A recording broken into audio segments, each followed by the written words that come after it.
Karapatan po ng lahat ng tagapagmana na matanggap nila ang kanilang mana at maipalipat ang mga dokumento nito tulad ng tax declaration certificate o titulo, no, kung titulado ang lupa, sa kanilang mga pangalan bilang mga tagapagmana.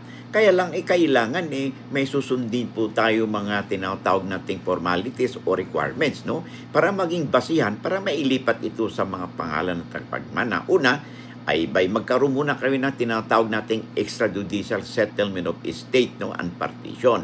Magpagawa ka si lawyer na sabing dokumento, ipanotaryo nito, and then magkaroon kayo ng publication, no, sa newspaper of general circulation for 3 consecutive weeks, no, na nagkaroon na ng settlement of estate ito.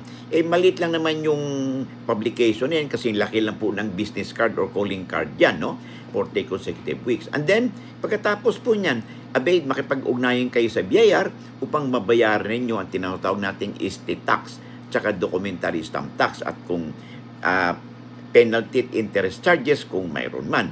Upang sa ganun, pag nabayaran ninyo ito at nabigyan kayo ng nakapag-publish na kayo na sinasabi nating settlement of estate, ay bibigyan kayo ng tinatawag nating ICAR o Electronic Certificate Authorizing Registration ng BIR. Nakakailanganin ninyo, no, sa pagparehistro ng nasabing extrajudicial settlement of estate sa Register of Deeds at upang sa ganun, no, may record ito, no, sa kanilang opisina at ganun din, no, mapag-ugnayan din kayo sa inyong sa assessor's office, no, upang sa ganun ay ma-cancel ang lumang tax declaration certificate at ganun din ang titulo kung titulado na yung nasabing lupa, okay?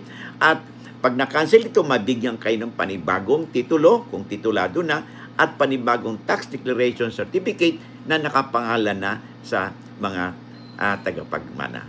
Lamang na kayo pag may alam sa batas.